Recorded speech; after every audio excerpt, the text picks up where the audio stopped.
मैं एक मामूली औरत हूँ, इतनी मामूली कि आपकी नज़र भी मुझ पर नहीं पड़ी। लेकिन मैं आपको देख रही हूँ। आप अपनी बीवी के साथ डॉक्टर के यहाँ जा रहे हैं, उसकी कोख में लड़की या लड़का ये जानने के लिए। असल में आप अपनी लड़की की हत्या करना चाहते हैं कोख में ही। आपको ये ख्याल भी नहीं आ सकता कि जिस सड़क से आप जा रहे हैं, उसे मैंने बनाया है। मैंने यहाँ रोडियां बिछाई और फिर उन्हें दुर्मुठ से कूटा था। मेरी छोटी बेटी तब यहाँ किनारे पर उगी झाड़ियों में उगती रहती थी। मेरी 3 बेटियां हैं। मेरा आदमी कहा करता था कि अगर मेरा बेटा नहीं हुआ तो मुझे छोड़ देगा। उसने कहने के लिए मुझे छोड़ भी दिया था, पर अब भी पका पकाए खाने के लिए जब तब आ जाता है। चिकनी चुपड़ी बातें भी करता है। मैं समझ सकती हूँ। फिर सोचती हूँ चलो मेरी बेटियों का बाप है। कमाल है, जिन बेटियों से वो छुट्टी चाहता था, उन्हीं बेटियों की नाम की थाली में उसे परोस देती हूँ। वो समझता है बेटियां बोझ है। मेरी तीनों बेटियां सांवली है। उनकी काली आंखें बड़ी बड़ी पके जामुनों जैसी और हाथ बड़े फुर्तीले हैं। खूब काम करती हैं। मेरी तरह वो तरह तरह के धंधे पीटेंगी, पर फिर भी उनके होने से मुझे बड़ी तसल्ली है। मैं अकेली तो नहीं हूं ना। तुम समझते हो लड़कियां बेकार होती है। औरतों के कामों को आप जानते ही नहीं। अरे देखो, मैंने सड़क बनाई, धान की रोपाई की, कपास चुना, कपड़े की फैक्ट्री में रेलिंग की, आलू खोदे, 3 3 बेटियों को जन्म दिया, पाला पोसा। क्या मैं बेकार हूँ? ये जो तुम चाय पीते हो, उसकी पत्तियां भी लड़की ही चुनती हैं। और क्या क्या नहीं करती। इतने धंधे औरत करती हैं कि गिनवाने मुश्किल। और तुम्हारा ये सूटर कोई 1 पौंड का होगा। 1 पौंड ऊन उतनी ही होती है कि दिन रात लगा के 3 दिन में इसका सूट बनता है, जिसके मुझे 12 रुपए मिलते थे। तब बच्चियां छोटी थी तो सोचती थी घर में उनके पास बैठे बैठे बुनाई कर सकती हूँ, लेकिन धंधा बड़े नुकसान का था। फिर ठेकेदार ने मीन में एक निकालना शुरू की और मुझ पर गलत नजर डालने लगा, तो मैंने ये धंधा छोड़ दिया। फिर आटे की फैक्ट्री में काम किया।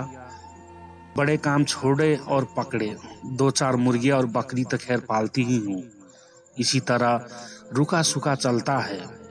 ये जो तुम्हारी बीवी ने रेशमी साड़ी पहन रखी है, इसके धागे भी औरतें तैयार करती हैं। कीड़े पालती हैं। मुश्किल काम है। जाग में घाव हो जाते हैं। धान की रोपनी में भी पैरों में खारवे हो जाते हैं और कमर झुके झुके टूट जाती है। मुझ पर पैसे होते तो अपनी लड़कियों को पढ़ाती लिखाती, उन्हें मास्टरनी बनाती या डॉक्टरनी। तुम खुद पढ़े लिखे हो, पैसे वाले भी दिखते हो। तुम लड़की का गर्व क्यों करवाना चाहते हो? तुम समझते हो तुम्हारी लड़की कोई काम नहीं कर सकती? अरे आदमी कोई फालतू चीज नहीं, 100 काम है उसके करने को। फिर इस तरह सोच समझ कर लड़कियों को मारना तो कुदरत से खिलवाड़ है। अगर मान लो तुम्हारे घर लड़का हो गया तो तुम क्या सोचते हो वो तुम्हें लड़की से ज्यादा प्यार करेगा? फिर लड़के बिगड़ते भी बहुत हैं। आजकल उनका ध्यान शरारत ताश मारपीट में ज्यादा हो गया। मान लो लड़की ही पैदा हो जाए तो क्या? तुम उसे पढ़ाना लिखाना, वो तुम्हें खूब प्यार करेगी। लड़कियां माँ बाप को बहुत प्यार करती है। तुम्हारे घर में रौनक होगी सो अलग से। तुम सोचते हो दहेज देना पड़ेगा, तो तुम उसे खाने कमाने लायक कर देना। दहेज मांगने वालों से शादी मत करना। हो सकता है आप ही ऐसा लड़का मिल जाए जो बिना दहेज के शादी कर ले। अगर ना मिले तो क्या, वो कमाएगी खाएगी, तुम्हारा सहारा बनेगी। हो सकता है वो तुम्हारा नाम रोशन कर दे। तुम्हारे लिए क्या पैसा ही सब कुछ हो गया, या दुनिया का डर अपनी बेटी से भी बड़ा हो गया? आखिर तुम अपनी बेटी को प्यार तो कर ही सकते हो, और बेटी भी तुम्हें प्यार कर सकती है। माँ बाप और बच्चे का इतना रिश्ता बहुत हुआ। इसके लिए तो आदमी जीता है। पैसे को चाहे जितना मानो, पर मोह ममता फिर भी बड़ी चीज है। इसे बनाए रखने में ही खैर है, नहीं दुनिया उजड़ी समझो। कुदरत के साथ इतनी मनमानी अच्छी नहीं। लड़कियों को तुम ऐसे ही गिरवाते रहे तो औरतें कितनी कम हो जाएंगी। फिर तुम उनके लिए कुत्तों की तरह लड़ोगे। दहेज के डर से आज उन्हें मरवा सकते हो तो कल फिर पैसे के लालच में बेचोगे भी। इस तरह क्या दुनिया बड़ी अच्छी हो जाएगी या तुम्हारे घर परिवार में खुशियां छा जाएगी? तुम जो रेशमी साड़ी पहनकर इसके साथ चली आई हो, इससे इतना डरती क्यों हो? सोचती हो ये तुम्हें छोड़ देगा? ये मिचमिची आंखें वाला अगर तुम्हें छोड़ भी दे तो क्या तुम मर जाओगी? मैं तो पढ़ी लिखी भी नहीं थी, मैं तो ताने से नहीं डरी। आदमी ने छोड़ने की धमकी दी थी, कह दिया ले छोड़ दे। अब भी मेहनत करके खाती हूँ, अब भी मेहनत कर लूंगी, पर वो क्या मुझे छोड़ पाया? हम औरतें बड़े काम की हैं, हमें ये ऐसे ही थोड़ी छोड़ सकते हैं। परिवार की जरूरत तो इन्हें भी है, नहीं तो हाँफते हाँफते मर जाएंगे, कोई पानी देने वाला भी नहीं मिलेगा। मैं तो कहती हूँ बेटी भी पैदा करो, दहेज भी मत दो और डरो भी मत। देखना दुनिया ऐसे ही चलेगी, इससे अच्छी चलेगी।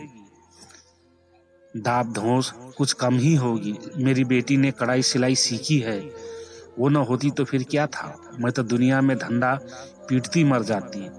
अब भी मेहनत करती हूँ पर मन में खुशी भी है।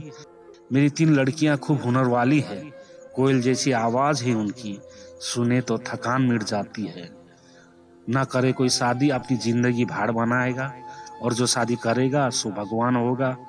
चलती हूँ, ये ठेकेदार आता दिखता है, आंखों से कम सूझने लगा है। ये जो लिबर्टी सिनेमा है ना, इसे गिराना है। मालिक यहाँ पूरे बाजार पर दुकानें बनवाना चाहता है। यही मलबा ढोने का काम करूंगी। काम तो ठीक है, मैंने बहुत किया है, पर इसके सामने ये जो डॉक्टर की दुकान है, यहाँ लड़का लड़की टेस्ट होता है। बस इसे देख देख के मन में बेचैनी बनी रहती है। घड़ी घड़ी तुम्हारे जैसे की सूरत देखनी पड़ेगी, हत्यारों की। बस कहीं और काम मिला तो ये जगह छोड़ दूंगी। देखूं तब तक यही काम करना पड़ेगा।